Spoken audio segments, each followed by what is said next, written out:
Bem-vindos ao 5º episódio do nosso videocast do Brinde ao Branding, que traz experiência de profissionais do mercado para conversar com os nossos alunos do curso superior de Tecnologia em Marketing. Eu sou Daniele de Castro Alves, coordenadora do curso, e quero agradecer a Nara, que aceitou o nosso convite, e também a Lucy por fazer a mediação aqui desse bate-papo.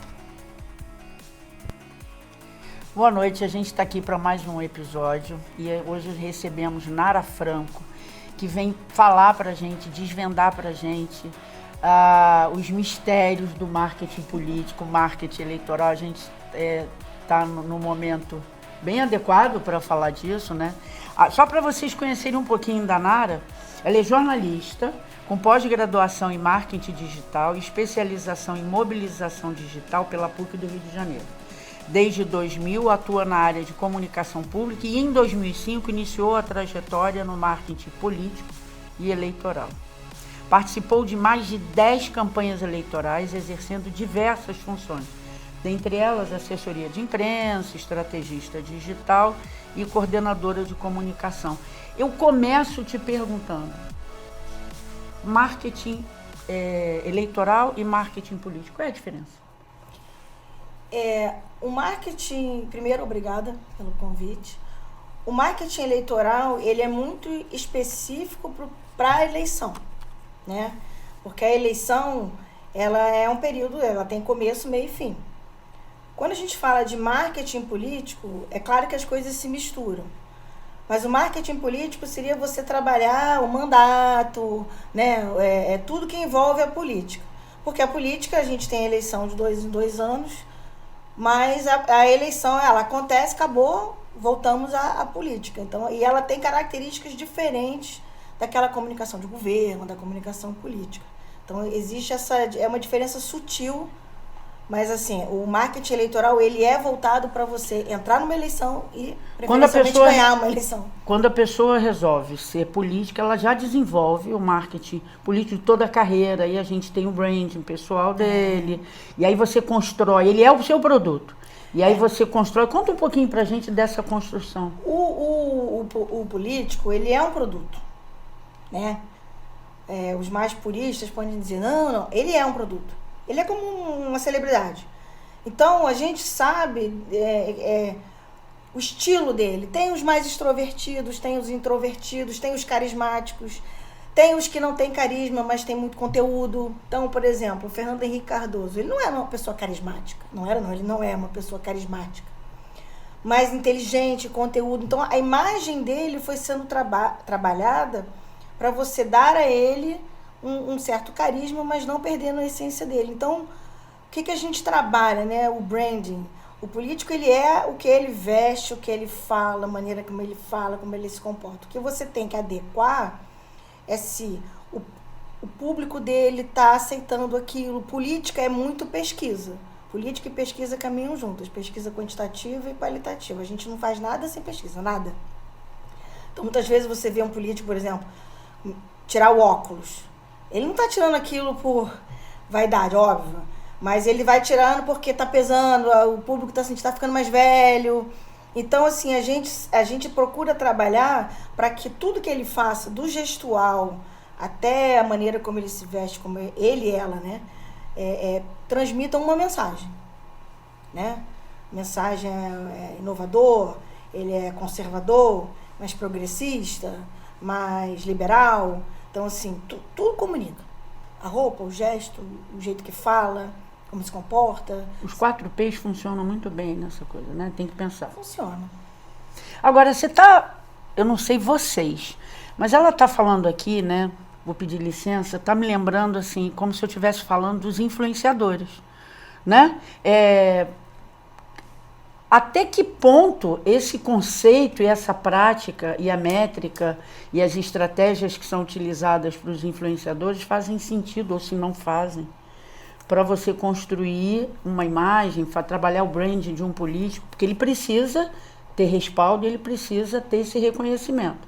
É aí que eu via a coisa do me lembrar do influenciador. Na verdade, assim, o influenciador, ele não inventou nada, né? Ele só pegou o que existe. Porque assim, a política existe desde a Grécia. Então, assim, o político influencia a gente de maneira que a gente não percebe. Porque quando a gente discute o que ele debate ou um assunto que ele polemiza, a gente está discutindo ele. Quando ele incomoda, ele está acertando ele no alvo. Então, por exemplo, quando a gente fala que eu amo, como é que é? Eu odeio amar o Eduardo Paes, essa frase diz muito sobre o branding dele. Ele é assim, você pode não concordar dele, mas ele tem tanto carisma que você odeia amá-lo. Como falavam de Brizola, que você ama ou você Você odiava. odeia. Não tinha Então, meio assim, termo. essa construção, a política tem uma regra própria. Ela não imita ninguém, ela tem uma regra própria. Ainda é um ambiente muito resistente, porque as mudanças, para eles, são complicadas, assim. A velha geração, e eu nunca trabalhei com um político novo, assim, é sempre gente mais velha, eles estão sofrendo muito, eles e elas. Porque tá muito rápido. Então, assim, você tem que gravar. Eles não conseguem entender isso, que tem que gravar toda hora. Mas eu não sei fazer isso. Não, mas tem que fazer. Aí veio o mais jovem fazendo. Agora eu quero fazer, mas não sabe como é que faz. Entendeu? Quer imitar. Então, assim, tá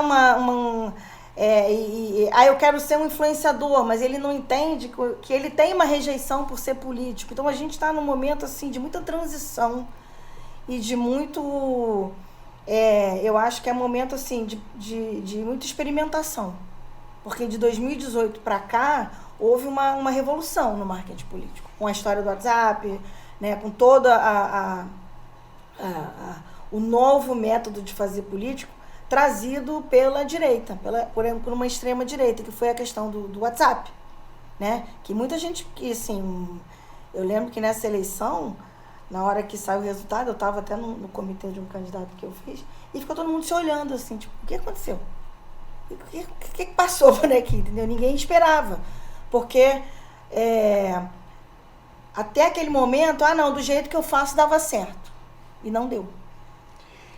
Quais são os principais canais de comunicação estratégica que você usa, até pensando nisso, para poder adequar as demandas de um mercado, do que o mercado espera de comunicação do candidato, e esses candidatos que são resistentes e que têm essa dificuldade para engrenar, porque nós temos muitos políticos ainda com idade, não são todos jovens, a gente tem uma tradição de políticos. Como é que o profissional de marketing lida em ter que trabalhar estrategicamente para fazer sentido para quem vai receber a comunicação, mas para não ficar falso, não ficar ruim, e o candidato poder atender? Hoje é rede social. Hoje é difícil você trabalhar sem rede social. Antigamente, a gente trabalhava com a imprensa, com jornal, rádio, e eles têm esse costume, ainda tem esse costume, eles querem sair no jornal. Mas eu diria que 90% já entendeu que, assim, se eu tiver uma rede social forte, bem feita, eu consigo me destacar. A questão é que nem todos nasceram com esse dom. E política é difícil de trabalhar, porque eles têm um ego muito forte. É muito difícil você querer dizer assim, faz desse jeito. Aí ele olha pra você e fala, não, eu sou política há 40 anos, eu sei fazer isso. Porque, assim, uma coisa é você vender um carro, outra coisa é você vender uma pessoa. E pessoa tem temperamento, tem ego, tem dias ruins e dias bons, e a gente tem que ficar lidando assim. É igual eu digo que marqueteiro político é igual aquele chinesinho que fica com vários pratinhos. Aí um cai aqui, outro você vai botando ali. Porque é difícil lidar com uma pessoa. E na época da fake news, como é que você pode trabalhar para garantir essa parte de autoridade, de autenticidade e passar uma mensagem que gere a confiança? Olha, quais os cuidados que você tem? Tá todo mundo patinando nisso. Eu acabei de vir de um congresso e tá todo mundo assim. Ninguém sabe ainda como lidar com isso, porque de onde fake news é igual aquele do Globo Repórter, como nascem, de onde vem, ninguém sabe muito lidar. O que a gente tenta fazer nesse período agora que a gente está de pré-campanha? Então, assim, vacinas. Então, a gente já sabe assim, poxa, o que pode surgir? Pode surgir... Que antigamente, a gente perguntava para um político assim, você tem filho fora do casamento? Fala a verdade, que assessor é igual advogado, né? Você matou alguém? Hoje em dia assim, o que vão falar de você? Vão fazer uma coisa assim, saindo de uma festa de sunga, não sei o quê. Então, a gente tenta fazer vacinas e tenta se antecipar ao problema. Mas é uma luta muito inglória, assim. A gente perde 90% do tempo. O que a gente tenta fazer é minimizar o boato. Quando você sente que o boato tá... E a maior ferramenta disso hoje é o WhatsApp. O maior cabo eleitoral hoje de um político chama-se tia do Zap. Quanto mais tia do Zap você tem, melhor. Porque, eu não sei, eu acho que é ali que brota e é ali que morre. Então, hoje em dia, sim, uma campanha eleitoral sem WhatsApp é fadada ao fracasso. O que pode ser considerado crise numa campanha eleitoral, e você falou de vacina, quais são as principais vacinas? Onde é que são os pontos nevrálgicos que geram crise? Com o que eu, enquanto profissional de marketing, eu posso me preocupar para evitar aquele campo minado? E uma vez instalado, como é que você gerencia isso? Simples. A crise em geral, a gente mapeia antes coisas assim. Por exemplo, se for um candidato que está, um atual prefeito, olha, a gente está com um problema, um escândalo de corrupção num hospital. Então, a gente vai tentar ali entender aquele escândalo, ver e responder. Coisas pessoais, né? Eu trabalhei para um candidato que o Globo estava saindo do comitê e o Globo publicou que a filha dele foi presa nos Estados Unidos com porte de maconha. E eu não sabia. Então, assim, em geral são ou coisas pessoais, por exemplo, atropelou alguém e não prestou socorro, ou tem conta não sei aonde, ou coisas relacionadas ao mandato. Então, o que a gente tenta fazer é, assim, minimizar ao máximo. Botar alguém para falar rápido, que não seja ele, avisá-lo, né? Que não seja ele, e tentar achar respostas para aquilo rápido. Mas, em geral, a crise, quando ela se instala numa campanha eleitoral, como é muito dinâmica, é muito difícil a gente, às vezes, prefere receber o golpe, aceitar e continuar. Quando você faz uma campanha, tem um profissional, as boas campanhas têm, que é o famoso dossiê. A gente faz esse trabalho sujo, de levantar tudo de ruim que a gente vai usar e sabendo que vão usar da gente. Então, a gente meio que se prepara, sabe? Vai todo mundo... Qual é o ponto fraco do fulano? Fulano aqui, em 1900 e tanto, na universidade, ele bateu em alguém e foi expulso. Hoje em dia, não se usa mais esse tipo de estratégia. Hoje é mais a fake news. A crise, em geral, é instalada pela fake news. Porque você fica correndo como se você estivesse correndo atrás do seu rabo. Por exemplo... o MEC botou um livro que tem uma imagem, aí você... Que livro, que MEC... Aí quando você vê a narrativa, você já perdeu o controle da sua narrativa. Esse que é o problema. Você perdeu o controle da narrativa e a narrativa do seu adversário está sobrepondo. Aí você fala, não tem MEC, não tem livro, não tem nada. Gasta-se um tempo. Mas a crise, em geral, é assim, a gente pré-antecipa ela com essa conversa com o candidato. Olha, fala a sua vida toda, se tem mulher fora do casamento, problemas no mandato, problemas policiais, e tenta, assim, já fazer as vacinas. E, assim, de tudo isso que você falou, tem conta não sei aonde, tem mulher fora do casamento, o filho fez aquilo. Qual é o ponto em que a população, quando criam alguma fake news, falam alguma coisa do candidato, em que área da vida dele você acha que é a coisa que mais melinda? Corrupção. Se for evangélico, se for um público mais conservador, numa cidade conservadora, em geral, o comportamento. Pegar o cara bebendo, usando droga, mas é a corrupção. As pessoas ficam muito chateadas, irritadas. É como, sabe assim, você tem o branding daquele cara bacana, gente boa, muito tranquilo, e de repente você solta uma imagem dele batendo na mulher. Aquela imagem, aquele branding todo assim, as pessoas vão ficando numa tristeza, numa decepção. Ele roubou, entendeu? Então, assim, é você prometer e não entregar. Então, em geral, é a corrupção. Fulano enriqueceu. E para o marketing político funciona aquela regra de que para recuperar um cliente a gente gasta 5 vezes mais do que a gente gastou, a gente investiu para conquistar? 5 não. Nossa, às vezes não tem recuperação. Não recupera. Tem pancadas numa eleição que derrubam. E você sabe que aquela ali não... Tem pancadas assim que você fala. Tem debate, então Olha, eu, o assessório, assim, se eu estiver liderando, eu falo para não ir para debate, porque debate, de vez em quando, saem umas bombas, assim, que você fala, meu Deus, agora acabou. O desempenho num debate acaba também com a pessoa, porque a pessoa, às vezes, é aquela... O brasileiro, ele escolhe, às vezes, para votar, indo votar, dentro do ônibus. E ele vai esperando aquele último momento. Aí ele vê no debate e fala, esse cara fraco, tá nervoso, não quero. Então, assim... A gente fica ali na corda bamba, esperando, trabalhando, segurando para evitar, porque a gente sabe onde o candidato é fraco.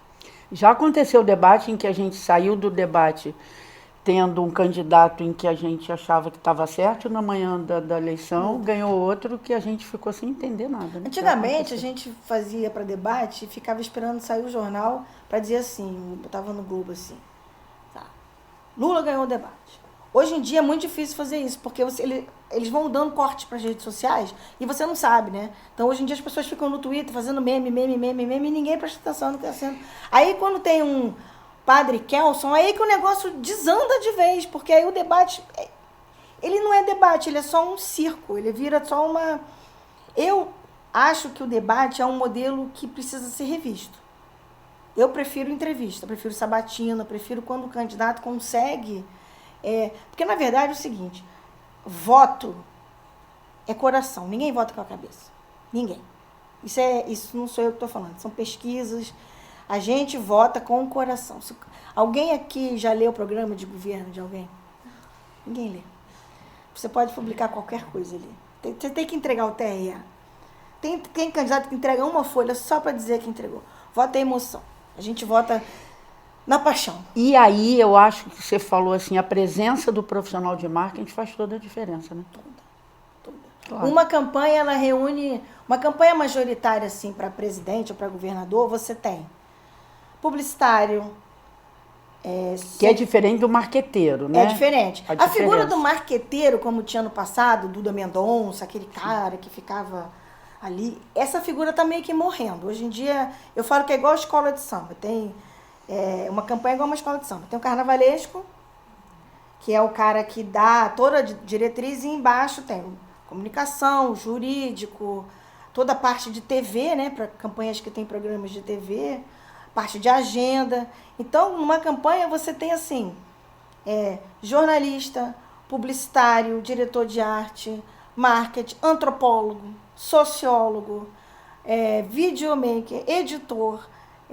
Aí hoje em dia tem que ter piloto de drone, especialista em motion, analista. Outro dia eu tive que procurar para uma equipe minha, um analista de WhatsApp. Eu nem sabia que isso existia, lá fui eu procurar. Então, assim, as redes sociais elas só foram ampliando esse escopo, né? Então, numa campanha você reúne, são muitas, um mix de... Tem um criativo, tem um roteirista que faz o programa de TV, tem a maquiadora que maquia o candidato, tem o cara do figurinista, né? Então, assim, é muita gente trabalhando. É como se fosse um filme. Sim. É uma engrenagem. Um elenco. É uma engrenagem. Agora, eu vou pegar gancho nessa tua resposta para a pergunta clássica nossa, e eu vou te pedir para olhar para a lente da verdade. Da verdade? E contar para a gente, aquela ali, e contar para a gente o seguinte... Um profissional de marketing para trabalhar com Nara Franco, nós temos vários aqui, ó, que estão de olho. Para trabalhar com Nara Franco, me diz assim as competências técnicas, comportamentais, o que ele tem que ter ou querer ter, qual é o perfil para poder hoje ter dentro do mercado político eleitoral como mercado de trabalho? Olha, o mercado político eleitoral, o marketing político hoje, ele precisa de gente e não tem gente qualificada. Primeira coisa para você trabalhar com política é você tem que ser discreto. Você não pode aparecer. Porque você vai ouvir muita coisa, que você não, assim, entre quatro paredes. Então, ele tem que ser discreto. Ele tem que ser ágil, porque é dinâmico demais. Um dia tá super calmo, no outro dia tá de cabeça para baixo. Então, assim, acontece uma coisa, essa tragédia no Rio Grande do Sul, por exemplo, muda tudo. Muda tudo. Você tá com uma estratégia, assim, não existe aquela... diferente, né? Eu nunca trabalhei com marketing de produtos, mas assim, aquela coisa de vamos fazer um plano agora, daqui a um mês. Não existe. É um plano hoje, é um dia de cada vez. Então, assim, a pessoa tem que ser discreta, tem que ser ágil, tem que gostar do tema, porque não é um tema fácil. E assim, ela tem que conhecer, ela tem que estar atenta ao mundo e saber que tudo que acontece no entorno impacta naquele tema. Tudo. Uma tragédia, uma chuva, uma declaração ruim de outro candidato, uma votação, uma lei. Então, assim, nada é muito rígido. Então, a pessoa tem que ser maleável, ter um raciocínio muito rápido e tem que estar preparado para trabalhar muito, porque se trabalha muito. Muito. Viu, né, pessoal? Mas tem um mercado enorme aí na frente e vocês não vão perder essa oportunidade. Nara, nós vamos agora por uma parte muito interessante, que é a parte das perguntas. Eles estão ávidos ali para saber de você coisas muito bacanas. Oi, Nara, tudo bem? Meu nome é Esther Silveira Matias, eu sou aluna de marketing no primeiro período. E eu gostaria de saber quando que em alguma fase da sua carreira você entrou em conflito, né, com a sua ética pessoal relacionada ao trabalho. Não é uma área fácil, né? É claro que eu adoraria trabalhar só para um tipo de político que vai de encontro com o que eu penso, mas a gente, enfim, é profissional. Acontece, tá? Mas assim, quando você entra numa campanha ou num projeto, você já tem que se livrar disso, sabendo da pessoa, como ela é, o que ela faz. Eu costumo colocar alguns limites. Por exemplo, para alguns tipos de política eu não trabalho. Eu recuso, porque aí eu já estou me violentando, né? Aí eu já sei que eu vou sofrer do dia 1 ao dia 30, então eu falo, não, melhor, melhor, né? Senão eu vou gastar todo o dinheiro com terapia, com problema. Então, assim, eu faço essa triagem justamente para no meio do processo eu não ficar tendo, ai meu Deus, sabe? Porque eu sou assim, quando eu entro, aí eu já sei como é que ele é, já conheço, já entrevistei antes, falo, bem, vou relevar isso aqui, vou fingir que eu não ouvi isso aqui. Mas a gente ouve umas barbaridades, mas enfim, faz parte, né? Eu trabalhei na iniciativa privada também e também ouvia. Então, assim, a diferença de um para o outro é muito pequena. Então, assim, eu procuro fazer essa triagem antes para não me aborrecer, para evitar problema. Perfeito. Boa noite, Nara. Me chamo João. Queria te perguntar sobre como as estratégias de marketing eleitoral e político podem influenciar a percepção do público, né, sobre determinado candidato ou político. O que a gente usa, a gente usa tudo que o marketing usa. Funil, 4C, 4P, SWOT, tem gente que usa Scrum, tem gente que usa Smart, eu prefiro SWOT. Eu acho o SWOT mais, para a política, eu acho mais interessante. Tem gente que usa o Smart. A gente usa essa estratégia para criar exatamente assim, o produto. Então, assim, aí a gente, porque a política é muito, como a gente trabalha num período curto, né, de 40 dias, então vocês podem reparar na campanha de agora, reparem, ele fala a mesma frase várias vezes, sempre. Tem política que eu trabalhei em 2005, até hoje eu lembro do jingle. Por isso que tem o jingle, e quanto mais chiclete, mais aquilo vai ficando insuportável. Por quê? Porque a gente quer, assim, grudar, colar mesmo, que aquilo entre na pessoa. Então, a gente vai usando as técnicas, todas as técnicas que existem no marketing, que eu não vou me lembrar agora de todas, mas a gente usa SWOT, a gente usa Smart, a gente faz funil de atração, conversão, de não sei o quê, embaixador, rede, papapá. Por quê? Porque a gente é um produto. Ele tá ali. Não, ele não é um sabonete, mas ele tá ali para você olhar para ele e bater o olho nele e falar, nossa, eu gosto dele. Que interessante. Nunca tinha parado nele. Olha que cabelo, se identifica com o meu. Olha que discurso legal. Olha como ele é calmo. Entendeu? A voz, tudo isso. Mas isso tudo é pesquisa. Então a gente sabe assim, o eleitorado, onde é que tá? Agora eu acabei de receber uma pesquisa. Onde é que tá o eleitorado da cidade tal? Todo mundo. Tá no TikTok. Peguei a pesquisa. Facebook. Para o Facebook é outra linguagem, são outras fotos, é um outro. Aí eu já estou falando, gente, vamos fazer memes de bom dia, aqueles bom dia bem cafona, bem horroroso. Ninguém entende, sabe? Eu tenho que ainda tenho que lidar com isso. E na minha equipe, eu sempre assim, eu tenho 51. Eu procuro assim, eu quero um de 20, eu quero um de 25, porque é essa galera que sabe. Eu não sei, entendeu? Porque eles trazem o meme do bom dia, Então, assim, por isso que determinados políticos, como, não sei se vocês seguem o João Campos, de Pernambuco, fazem tanto sucesso. Porque eles conseguem aliar o tradicional, aquela coisa de inaugura, tô aqui, inaugurando, né, com a leveza, que então ele consegue falar com todos os públicos. Né? Ele fala com a mãe, com o pai, com o filho, e com a gente que nem tá lá, que não acompanha ele, mas que acha ele muito legal. Então, assim, o nevou o cabelo dele, aquilo é uma estratégia que foi sendo construída ao longo de um tempo. Nevou. Mas aí, todo mundo pode nevar? Não. Né? Por quê? Porque ele construiu aquele branding dele que permite ele nevar. Já pensou o Eduardo Paz nevado? Não dá, né, gente? Outros políticos nevados. Mas a gente vai trabalhando em cima dessas técnicas de persona, né?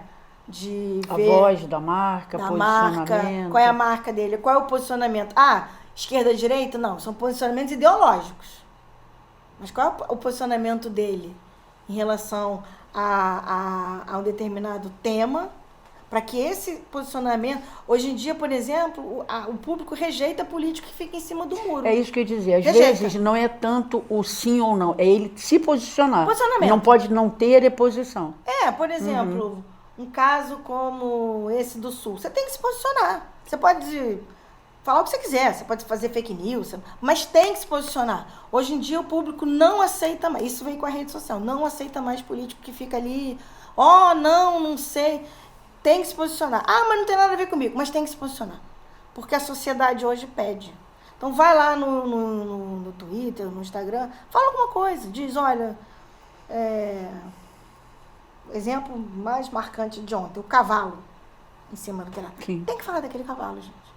Entendeu? Não sei se você gosta de cavalos. Ah, mas aí você está querendo empurrar. Dentro das suas características, tem que falar. Por exemplo, se você é uma candidata que é ligada à causa animal, é obrigatório. Mas se você é uma candidata que defende a empatia, o amor, você também tem que falar, porque você vai falar o seguinte, olha, meu Deus, como é que pode deixar nessa situação? Então, assim, você vai achando as mensagens e colocando assim, aí muda a cor da paleta, muda a roupa. Então, recentemente, uma candidata que eu estou trabalhando foi visitar uma mãe que perdeu um filho. Eu falei, nada de roupa estampada, é para ir sóbria, é uma camisa preta. Isso faz diferença. Para quem está vendo, e porque mostra respeito. A polêmica do momento é o Eduardo Leite, o governador, trocou a foto do Instagram. Sim. Virou uma polêmica isso. Eu acho que ele fez certo. Porque não é, mas ele parou para trocar. Não é ele que troca, né? É a equipe dele. Mas a outra foto ele estava rindo, estava todo arrumadinho, estava leve. Eu acho que, se eu sou assessora dele, eu diria troca, porque não estava combinando com aquele momento. Ele botou uma foto mais séria. Isso é uma sensibilidade. Pra gente, parece imperceptível. Mas pro eleitor mais conservador, por exemplo, que abre ali, porque tem gente conservadora na rede social, né? Isso aí é fato. Vai dizer, olha aqui, o Rio Grande do Sul caindo e esse homem aqui rindo, com a barba feita. Tem que botar ele de olheira. Tem que botar. E um trabalho nosso que é cruel, falarei, é cruel, que a gente também dá uma exagerada. A gente, né? Eu quero você de olheira, eu não quero você... Não, eu quero você assim, para mostrar, dar veracidade. Porque uma coisa também que a internet pune muito, eu tô falando muito da internet, porque hoje é muita influência da internet, mas que a imprensa também pune, é quando você quer passar uma imagem que você não tem. Então, assim... Se o cara tá cansado, deixa ele cansado. Sim, o que você está dizendo não é criar uma olheira, é estar de olheira, assume a olheira. Exatamente. Sim, não, é só para mas ficar... eu não posso parecer de olheira. Entendi, Não é ficou botar claro. olheira falsa, tá certo. Não, tá mas certo. assim, um político pode aparecer de olheira? Pode. Sim. Antigamente isso era meio tabu, político bebendo. Político não podia beber, em hipótese nenhuma. Fumar ficou até cafona, mas assim, tá de olheira, assume a olheira, não fica preocupado porque o momento pede que você tenha essa olheira. Então, é importante não decepcionar o cliente final, que é o eleitor. Perfeito. Oi, Nara, boa noite. Meu nome é Maria Eduarda e eu queria saber, a minha pergunta, né, é relacionada à gestão de crise. Como é que é essa corrida com a imprensa na resposta. Um exemplo muito claro pra gente que a gente vê agora é essa tragédia do Rio Grande do Sul, que a imprensa, os jornais, né, a grande imprensa, ela vem batendo manchetes assim que acabam destruindo toda uma construção desse político, entende? E eu queria saber assim, como que é essa reação rápida de vocês? Nesse caso específico, a gente está falando de uma comunicação de governo, né? Ali, o trabalho com a imprensa, ele requer que você faça uma mistura de RP com assessoria. Então, assim, o governador, o prefeito, ele já tem um relacionamento com a imprensa que ele vai trabalhando aquele relacionamento. Numa tragédia dessa, ou num evento que a gente sabe que tem um erro, a gente sabe que vai vir uma enxurrada e aí você tem que, assim, eu sempre falo para minha equipe, assim, sentar e chorar um pouquinho, daqui a pouco volta, porque a gente sabe que vai apanhar. Nesse caso, a prioridade tem que ser a prestação de serviço para o cidadão. Eu acho que a crise do político, ele vai resolver. E é a hora de apanhar. Tem horas que você tem que aceitar que você vai apanhar. Mas o que vai melhorar a sua imagem? A prestação de serviço ao cidadão. Quanto mais você for ágil, porque o cidadão, ele vai reverter. Porque a imprensa, ela tem um jogo muito complicado. A gente sabe que tal jornal é contra, tal jornal é a favor, tal jornal é governista, o outro não é. Então tem jornais que você fala, não vai responder isso aqui não, porque nem vale a pena. Mas numa crise como essa, que envolve, por exemplo, Brumadinho, acidentes, eu já trabalhei com saúde, que é uma área pesadíssima, você tem que priorizar o cidadão. Esquece a imprensa. A imprensa vai viver, porque quando você prioriza o cidadão, ele mesmo vai reverter a tua imagem para você. Porque aí, um boca a boca, olha, aí a imprensa vai lá e fala assim, vocês estão sendo mal atendidos? O cara fala assim, não, pelo contrário. Tá ótimo. Porque é tudo isso que ele quer ouvir, porque o cara já sai de casa, já sai com a pauta assim, é para bater. Só quando ele chegar lá e a pauta dele vai esvaziando, ele vai vendo assim, peraí. Entendeu?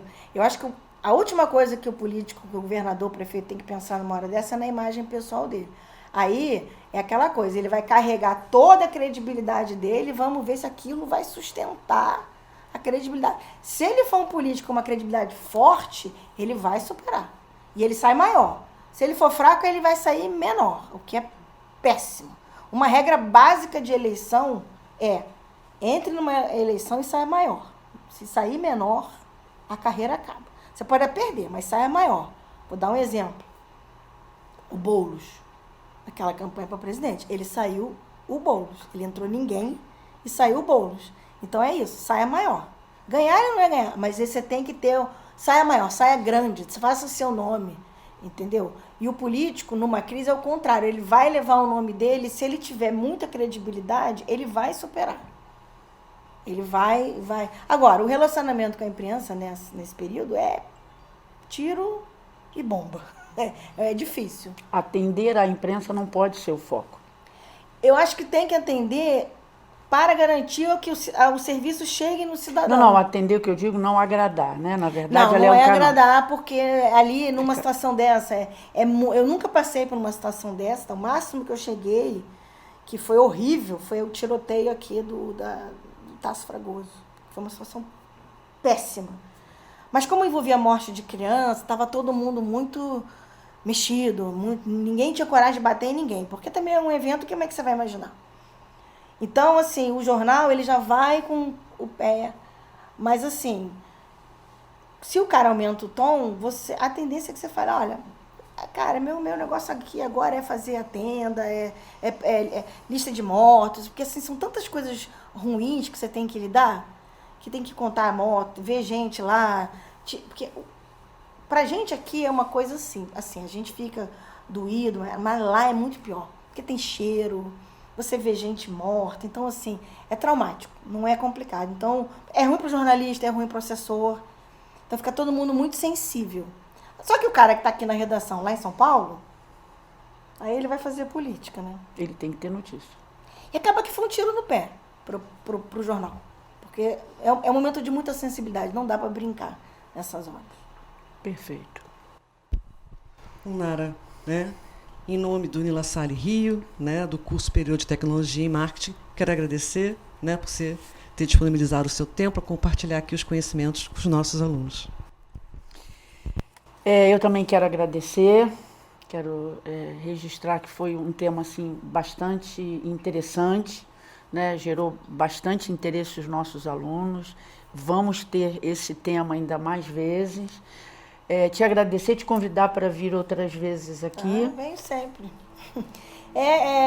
Eu queria agradecer a oportunidade, porque o marketing político, ele é um marketing que é muito cheio de preconceitos. É uma área que carece muito de mão de obra, né? A gente procura muita gente para trabalhar e não acha, porque as pessoas têm preconceito. Trabalhar com político é chato. E não é. É uma coisa assim, é igual cachaça. Quando você entra, é muito difícil alguém sair. Então, assim, para mim é um prazer estar falando com estudantes, pessoas que queiram entrar ou que pelo menos queiram conhecer a área. Porque é uma área que está crescendo, vai crescer e precisa de mão de obra. Perfeito. E para você que assistiu com a gente mais um episódio, fica ligado que na próxima temporada a gente vai ter mais.